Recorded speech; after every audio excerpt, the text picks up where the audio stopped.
Hi hello welcome to my channel. നമ്മൾ ഇന്ന് വന്നിരിക്കുന്നത് കാൽവരി മൗണ്ട് ആണ്. നമ്മൾ ഇടുക്കിയിലെ ഒരു ഒരു അത്ഭുതം എന്ന് തന്നെ വേണം പറയാൻ. നല്ലൊരു എക്കോ ടൂറിസം വാലിയാണ്. ഒത്തിരി പച്ചപ്പൊക്കെ കാണും. ഇപ്പം വേനൽക്കാലം ആയതുകൊണ്ട് അത്രയും ഇല്ല, എന്നാലും ഒത്തിരി ഭംഗിയായിരുന്നു കാണാൻ. ഞങ്ങൾ വന്നത് ഉച്ച സമയത്താണ്, അതുകൊണ്ട് ആളുകളൊക്കെ വളരെ കുറവായിരുന്നു.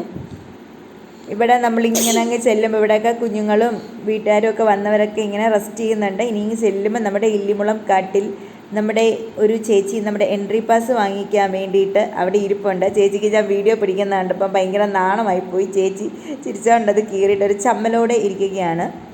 നമുക്കിവിടുന്ന് ഇതിനകത്തേക്ക് കയറി നമ്മൾ ഇതൊന്ന് കാണാൻ കയറുന്നതിന് 50 രൂപയുടെ എൻട്രി പാസ് ഉണ്ട്. അതുപോലെ നമ്മൾ ഇങ്ങനെ ഉള്ളിലേക്ക് കയറി വരുമ്പോൾ ഇതുകൊണ്ട് ഓരോ ഷേപ്പിലൊക്കെ ഒത്തിരിയേറെ ചെടികളൊക്കെ കട്ട് ചെയ്ത് ഷേപ്പ് ചെയ്തൊക്കെ ഇതൊക്കെ ഇങ്ങനെയൊക്കെ ആക്കിയെടുക്കണമെങ്കിൽ തന്നെ നല്ലൊരു എഫോർട്ടാണ്. നമ്മളുണ്ടോ മയിൽ അങ്ങനെ ഓരോരോ ഇതിൻ്റെയൊക്കെ ഒരു ഇത് അവർ ശരിയാക്കി വെച്ചിട്ടുണ്ട്. എനിക്ക് തോന്നിച്ചിരി മഴയൊക്കെ ഉള്ള സമയത്തൊക്കെ ആണെങ്കിൽ ഇച്ചിരി കൂടെ കാണാൻ ഭംഗി കാണും. കാരണം പച്ചപ്പ് ഇച്ചിരിയും കൂടെ കൂടുതലായിരിക്കും. ഇപ്പം ഇത്രയും വെയിലത്തന്നെങ്കിൽ പോലും അവർ വെള്ളം ഒഴിച്ച് എത്രയോ മനോഹരമായിട്ട് ഇതങ്ങ് ക്ലിയർ ചെയ്ത് വളർത്തിയെടുത്തിരിക്കുന്നതെന്ന് കാണണം. എന്ത് രസമാണെന്നറിയോ. കയറി പോകുന്ന വഴി തന്നെ കാണാൻ നല്ല ഭംഗിയാണ്. നമ്മൾ ഈ വീഡിയോ കാണുന്നതിലും ഒത്തിരി മനോഹരമാണ്. ഇപ്പം നമ്മുടെ കുട്ടികൾക്കൊക്കെ വെക്കേഷൻ ടൈമൊക്കെയാണ്. വെക്കേഷൻ ട്രിപ്പൊക്കെ ആരെങ്കിലും പ്ലാൻ ചെയ്യുന്നുണ്ടെങ്കിൽ നമുക്ക് ഈ ഒരു ഏരിയ ഈ ഒരു പ്ലേസൂടെ നമുക്കൊക്കെ സജസ്റ്റ് ചെയ്ത് നമുക്ക് കാണാൻ പോകാവുന്നതാണ്.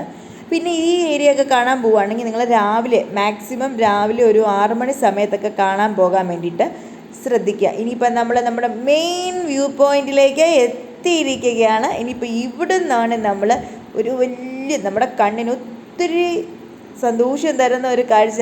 എനിക്കിവിടെ വന്ന് നിന്ന് ഇതാദ്യം വീഡിയോ പകർത്താൻ വേണ്ടി ഇവിടെ മുകളിൽ വന്ന് കഴിഞ്ഞപ്പോൾ എനിക്ക് ഇതിൻ്റെ എവിടെ നിന്നാണ് വീഡിയോ പിടിക്കേണ്ടത് എന്ന് പോലും അറിയില്ലായിരുന്നു. അത്രയ്ക്കും, അതായത് ഈ ഉച്ച സമയത്തായിട്ടൊരു 11:45-12 മണിയായ സമയമാണ്. ആ സമയത്ത് പോലും കാണാൻ എന്തൊരു ഭംഗിയാണ്. അപ്പോൾ ഒന്ന് നേരം വെളുത്തൊരു 6 മണി 7 മണി സമയത്തൊക്കെ ആണെങ്കിൽ ഈ സമയത്ത് ഭയങ്കര വെയിലായ കാരണം നമുക്ക് ഒത്തിരി നേരം അവിടെ നിൽക്കാൻ പറ്റുകയില്ല. ഭയങ്കര വെയിലല്ലേ, അത് കാരണം നമുക്ക് കണ്ണൊക്കെ ഭയങ്കര ഇതാകും. ഞാൻ വീഡിയോ പിടിക്കുന്നത് കണ്ടപ്പം അവിടെ നിന്നൊരു ഒരാഗ്രഹം ചേട്ടൻ്റെ വീഡിയോയും കൂടെ ഞാൻ പിടിക്കണമെന്ന്. അതുകൊണ്ട് ചേട്ടനെയും കൂടെ ഞാൻ അങ്ങ് വീഡിയോയിൽ ഉൾപ്പെടുത്തി. അത് കഴിഞ്ഞ് ഞാൻ ഇച്ചിരിയും കൂടെ താഴേക്ക് ഇറങ്ങി നിന്ന് പിടിച്ചതാണ് ഈ വീഡിയോ. അത് കഴിഞ്ഞ് ഇച്ചിരിയും കൂടെ അവിടെ നിന്നിറങ്ങിയപ്പോൾ ഇച്ചിരിയും കൂടെ അപ്പുറത്തേക്ക് കാണാൻ നല്ല ഭംഗിയാണെന്ന് തോന്നി. അപ്പോൾ ഞാൻ കുറച്ചും കൂടി താഴേക്ക് ഇറങ്ങി നിന്നു. ഇച്ചായനും ഉണ്ണിമോനും കൂടെ മുകളിൽ നിന്നുകൊണ്ട് ഞാൻ വീഡിയോ പിടിക്കുന്നതൊക്കെ നോക്കി അവിടെ ഇതിൻ്റെ കാഴ്ചയും ഭംഗിയൊക്കെ കണ്ട് നമുക്ക് പിള്ളേരെ താഴേക്ക് ഇറക്കിക്കൊണ്ടാവില്ല. കാരണം നല്ലൊരു ഇറക്കം പോലെ ഇത് കിടക്കുന്നത്. പക്ഷെ കാണാൻ നല്ല ഭംഗിയാണ്. കണ്ടാൽ നമുക്കൊക്കെ ഭയങ്കര നമുക്ക് വല്ലാത്തൊരു സന്തോഷം തോന്നുന്ന രീതിക്കുള്ള ഒരു വീഡിയോ ആണ് കേട്ടോ. നമുക്കൊക്കെ പോകാൻ ഉള്ളൊരു സാഹചര്യവും അവസരവും ഉള്ളവരൊക്കെ പോയി കാണുക. അതുപോലെ ഇപ്പം പിള്ളേരുടെ വെക്കേഷൻ ടൈമാണ്. എല്ലാവർക്കും ഒത്തിരി സാഹചര്യങ്ങളും അവസരങ്ങളും ഉണ്ട്.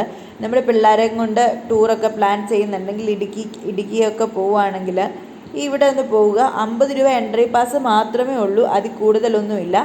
ഞാൻ കുറച്ചും കൂടെ ഒക്കെ ഒന്ന് താഴേക്ക് ഇറങ്ങി നിന്നൊക്കെ നോക്കി. അത് കഴിഞ്ഞപ്പോൾ അവർ പറഞ്ഞു ഇതിൽ കൂടുതൽ താഴേക്ക് ഇറങ്ങരുത്, താഴേക്ക് ഇറങ്ങാൻ പറ്റത്തില്ല, അത്രയും വരെ ഇറങ്ങിയാൽ മതി, ഇനി കയറി പോരാൻ പറഞ്ഞു. അതുകൊണ്ട് നമ്മൾ അവിടെ നിന്ന് കയറി പോരുകയാണ് ചെയ്തത്. പക്ഷെ ശരിക്കും പറഞ്ഞാൽ ഇത്രയും താഴെ ഈ ഒരു ഏരിയയിലൊക്കെ നല്ലൊരു ഷൂട്ടിങ്ങൊക്കെ നടത്തി എന്ത് ഭംഗിയായിരിക്കും കാണാൻ. ഇത് ഇടുക്കി ഡാമിലേക്ക് ഒഴുകി പോകുന്ന വെള്ളമാണെന്നാണ് അവിടെ നിന്ന് പറഞ്ഞത്. ബട്ട് കാണാൻ ഒത്തിരി നല്ലൊരു പ്ലേസാണ്. കണ്ടാൽ നമുക്ക് അവിടെ നിന്ന് തിരിച്ചു പോരാൻ തോന്നില്ല, നേരെ സമയം വേണില്ല. പക്ഷെ ഭയങ്കര വെയിലായിരുന്നത് കാരണമാണ് ഞങ്ങൾ തിരിച്ചു പോകുന്നത്. ഇല്ലായിരുന്നെങ്കിൽ ഞങ്ങൾ കുറേ സമയം കൂടെ അവിടെ സ്പെൻഡ് ചെയ്തേനെ. അതല്ലേ ഞാൻ പറഞ്ഞത്. എല്ലാവരും പോകാൻ താല്പര്യമുള്ളവരൊക്കെ രാവിലെ പോകാൻ ശ്രമിക്കുക. അപ്പോൾ പുതിയൊരു വീഡിയോ ആയിട്ട് വന്ന് താങ്ക്സ് ഫോർ വാച്ചിങ്.